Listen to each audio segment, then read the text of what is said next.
Tere tulemast maailma kõige ilusamasse parki. Käisin kunagi Pariisis. Ma olen seal käinud äkki 3 korda tegelikult. Ja on üks laul, Le Petit Jardin, väikene pargikene. Ja Pariisi suvalistes linnaosades ringi tuhnides sattusin ühe pargi peale, mille keskel oli suur kalju ja ma sain aru, et see laul räägib sellest, et Le Petit Jardin ja siis, mis seal oli, et väikene pargikik, kus Pariisi inimesed tulevad ja jalutavad ning naudivad. Ja siis tuleb uus arendaja, kes tahab seda parikest maha raiuda ja ehitada sinna peale elamurajooni. Vot. Ja mind väga puudutab see, sest praegu me oleme Meriväljal ja siin on Merivälja park, mis on väga ilus park. Aga siin lähedal on üks kastani nii-öelda, öeldakse kaasik, tammik, kas ta on siis kastanik, kas ta on siis kastanik, kas ta on kastanik. Väga hea sõnade mäng. Ja sinna on ehitatud kortermaja. Need ilusad kastanipuud, pool kastanikust on maha võetud ja siin on ehitatud kõnnitee ja kortermaja 3 aastaga, kui ma pole seal kandis enam käinud. Ja sõda valutab. See on nii haruldane asi siin maal, et meil on kusagil kohas kontsentreeritud terve hunnik kastaneid. Ma arvan, et saad aru, kuhu ma sihin praegu. Selline tulihingeline looduskaitsja siin räägib oma mõtteid välja. Ma tegin nädal aega tagasi Kadri Nurmeotsaga häälestuse, kus ta rääkis mulle valguskeelt ja mul tuli midagi meelde, ühendas mind minu koduplaneediga ära. Ütles, et see helitehnoloogia, hääletehnoloogia, mida ma kasutan, et see on seotud Siriusega. Seda ma teadsin, et aastaid tagasi tegime 2 sõbraga bändi Sirius, Trinity, Siriuse 3 ainsus, eks ju. Aga ütles, et minu see põhiessents tuleb kusagilt haldjate planeedilt, et mis tekitab mul seda tungi loodusega olla ühenduses ja mis ka nii-öelda aktiveerib ja ärritab mind, kui keegi suudab looduse vastu teha kurja. Ja praegu nähes neid kastaneid, mul tekkis see, aga mul ei tekkinud enam seda võitlusmomenti, vaid mul tekkis see kurbus, siiras kahju, et sõbrad on maha võetud. Et 2. klassis, kui meil olid inglise keele tunnid, siis meil oli inglise keele õpetaja, ma tema päris nime ei mäleta, ma mäletan, et me kutsusime teda Kärbeseks, sest ta oli selline nii-öelda vormika kehaga vanem proua, kes oli alati musta riietatud ja mustade juustega. ja siis oli, see oli üldse naljakas, et mingid klassivennad lasid neid paugukuule puh tundide ajal õhku ja siis ta oli seal, kes seda teeb? Ja siis alati üks klassivend, kes ei saanud arugi, mis toimub, tema jäi alati süüdi. Käis selline. Ja siis olid need nuputelefonid, kus olid esimesed kaamerad. Ja siis keegi tegi teost tunni ajal pilti. Siis ta oli mingi, anna see telefon siia. Nii, et siis näita mulle ka pilti. Siis vaatas, kas seda saab mulle saata? Ma tahan reiti panna üles. Et selline tegelane. Aga siis ta rääkis ühes tunnis, et puud on ehk siis asjad. Ja mina väike loodusarmastaja olin, puud ei ole eluta olendid. Puud elavad. Nad on elusolendid. Ja mul tekkis selle inglise keele ja õpetajaga jube konflikt, et niimoodi, et mind visati klassist välja ja ma jooksin koolist minema ja siis emale helistati koju ja siis mind toodi nagu kooli tagasi ja ma seal kas olin nutune või mitte. Ja ma olin täiesti nagu nördinud, solvunud õpetaja peale, et ta suudab lastele selliseid valesid õpetada. Et selline vale kompass töötas. Aga see teema on eluaeg jätkunud minuga. Kui ma näen mingit kohta, mis on looduslikult väärtuslik, kaunis ja talle tehakse liiga, siis läheb see kompass tööle. Et sama teema selle Rail Balticaga ja paljude teiste kaevandusteemadega, et näiteks nagu mingi riigi iseseisvus võideldakse välja fosforiidi sõja tõttu.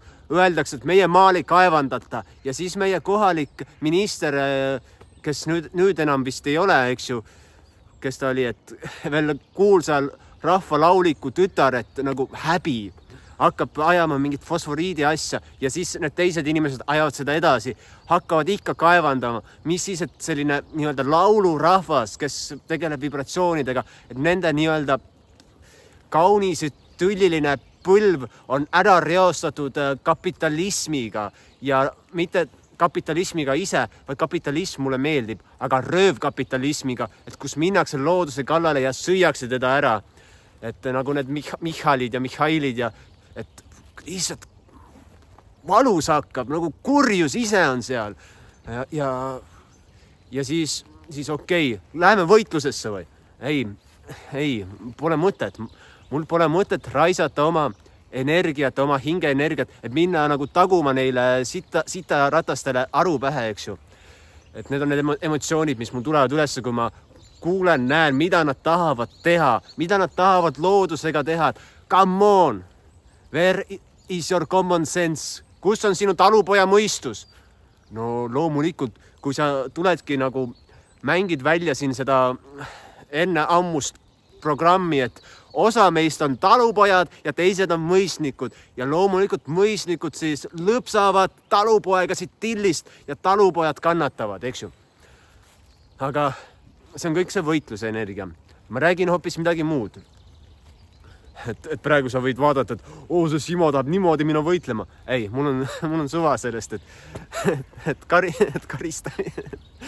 karistamise vastu pole mul ikka veel midagi, et neid kurjategijaid karistada, neid kliimakurjategijaid. Ja röövkapitalismi teine nähtus on ka nii-öelda klassistumine, et üks osa ühiskonnast, neil on liiga palju varasid ja teine osa ühiskonnast, neil pole mitte midagi. Et see on ka röövkapitalismi tulemus. Kapitalism ise, kui ta on nii-öelda toetav ja arvestab nii-öelda lõpliku kasvu piire ehk siis sinist majandust, see on täiesti teine asi. Et varsti on tulemas Ave Oiduga intervjuu ja ta räägib Günther Pauli ja indiaanlaste filosoofiast ja sinisest majandusest, et see on väga huvitav saade.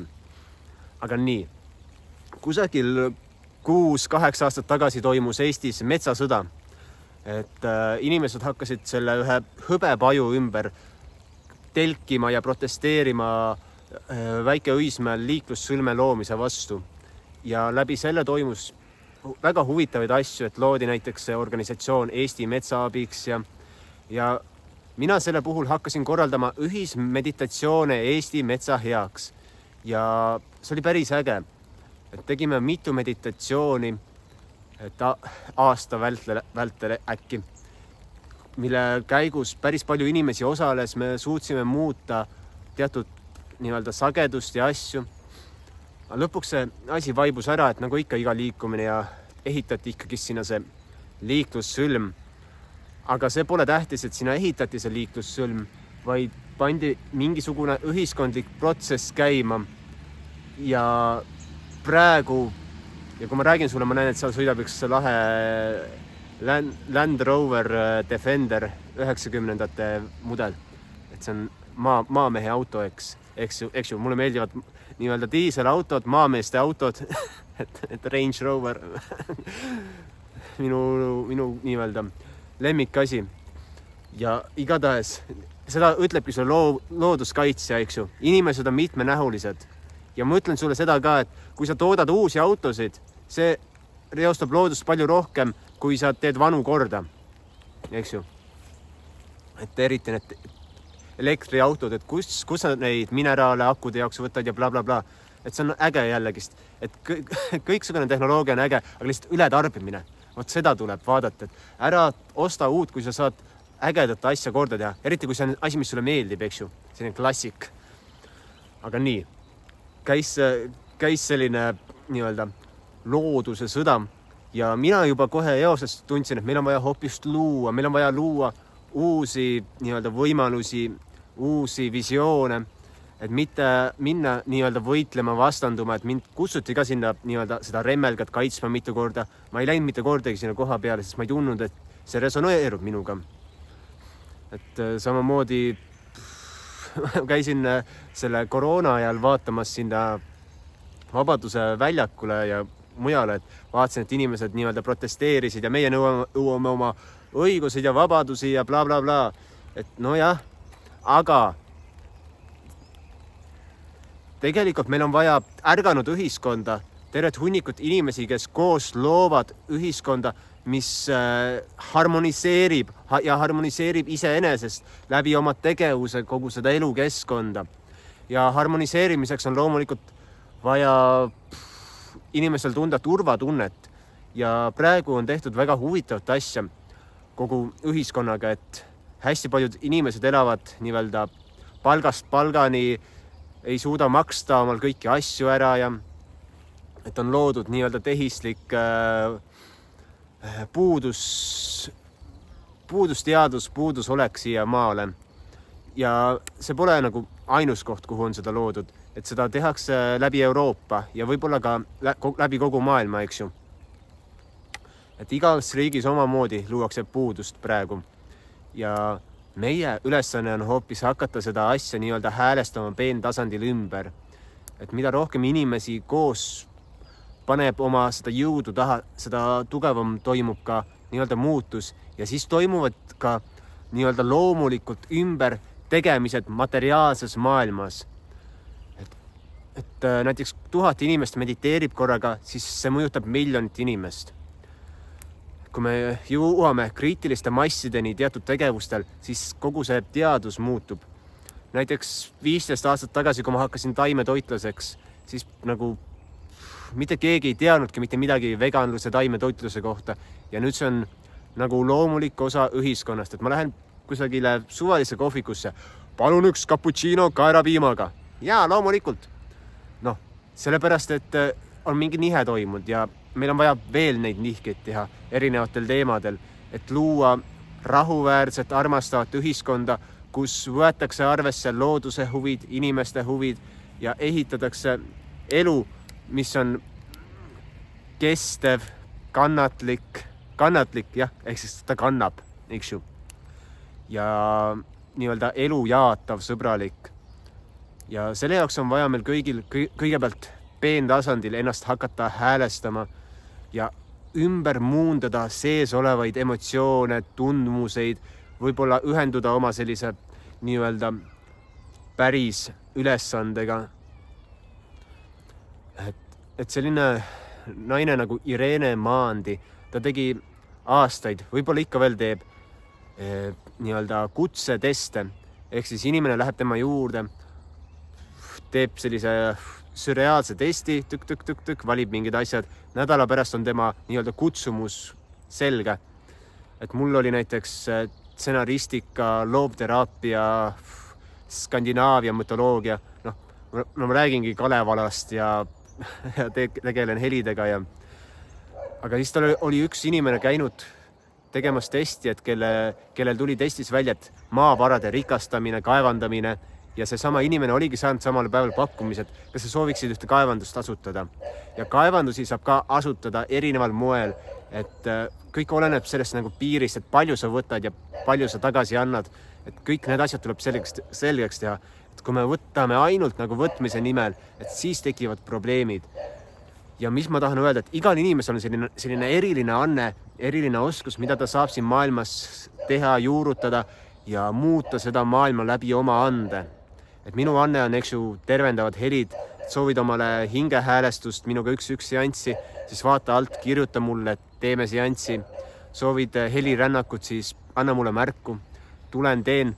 Ja kui sa tahad rohkem passiivselt saada kasu minu teenustest, minu tegemisest, siis ma võin sulle rääkida veest ja räägin sulle, miks kangen vesi muutis minu elu ja arvatavasti aitab ka muuta sinu elu. Vot sellised asjad. Et igal inimesel on see oma selline nii-öelda põhivoorus, põhiasi, põhisuund ja tihti takistavadki meid nii-öelda häälestused, sagedused, mida me oleme kokku haaranud, noppinud oma lapsepõlvest, oma kooliajast, et sa ei saa seda teha, see ei ole võimalik. Ja siis need piirangud käivadki meiega kaasas. Sellepärast ongi vaja ennast häälestada ja need asjad nagu maha nii-öelda koorida ja siis me saame vägevalt luua reaalsust elu, mis on meile just tarvilik ja meile sobilik ja vajalik, et nii-öelda peenloomine. Ja selle jaoks on vaja just alati igasugune nii-öelda liigne positiivsus ja negatiivsus tasakaalustada oma kehas, et ta liialt ei häiriks meid, kas olema nii-öelda üleentusiastlikud ja siis tuleb see langus, vaid selline nii-öelda tasane olek ja loomulikult võib olla emotsionaalne, aga osata seda kasutada igas olukorras. Ma loodan, et sulle hakkab kohale jõudma selles videos sõnum, et meil on vaja häälestuda just loomisele, loovatele asjadele ja läbi loovate asjade joondub kõik muu. Et kui piisav hulk inimesi koos joondub mingi asja loomisele, nagu laulev revolutsioon, nagu, ma ei tea, keskkonnasõbralik Eesti, et loome kaevanduste ja Rail Baltica asemele midagi muud, piisav mass, siis lihtsalt see tegevus ei saagi juhtuda. Aga kui me anname oma hirmuga ja võitlusega sinna energiat juurde, et siis juhtub teisi asju. Ja teavitustöö on teistsugune, et nagu praegu käib tuulikute kohta tohutu teavitustöö ja reaktsioon. Aga plaan oligi selline, et ma räägin sulle kohe välja, et plaan ei olnud üle Eesti teha tuulikuid, vaid oligi plaan teha mõnda kohta need tuulikud, ja mille jaoks testiti nagu hästi paljudesse kohtadesse teha, et saadagi aru, kus kõige rohkem rahvas on vastu ja kuhu ei saa kindlasti teha. Et see oli juba nii-öelda rahva lollitamine mõnes mõttes, et oli juba plaan olemas, et nagu nii tehakse, aga mitte igale poole. Lihtsalt oli vaja teha selline laiahaardeline rünnak, et välja juurida sobimatud kohad ja leida üles need sobivad. Et sellist nagu trikki on tehtud inimestega. Aga jah, sellel on ka oma suured miinused. Suurbritannia tegi vist miljardi võrra kahjumit eelmine aasta tuulikutega ja taastuvenergiaprogrammidega, sellepärast, et see taastuvenergia, mida praegu luuakse, pole veel piisav. Meil oleks vaja hoopis nii-öelda anda loovat jõudu inimestele, kellel on see teadlaslik pool olemas ja kes suudavad luua jumala ägedaid teaduslikke asju ja tehnoloogiaid. Et need inimesed on olemas, aga neile pole tihti antud häält või võimalust, et nad saaksid katsetada või välja anda neid nii-öelda vidinaid. Et ma olen näinud nii ägedaid vidinaid, mis on olemas ja see kõik tuleb lihtsalt implementeerida järk-järgult siia ühiskonda ja järsku me elamegi utoopias, eks ju, et elame paradiisi sagedusel ja sinna me kõik ka liigume välja. Et mul on hea meel, et sa kuulasid, vaatasid, palun pane jälgi, teeme helihäälestust üheskoos, teeme helirännakut, mida iganes sul vaja on ja soovin sulle ilu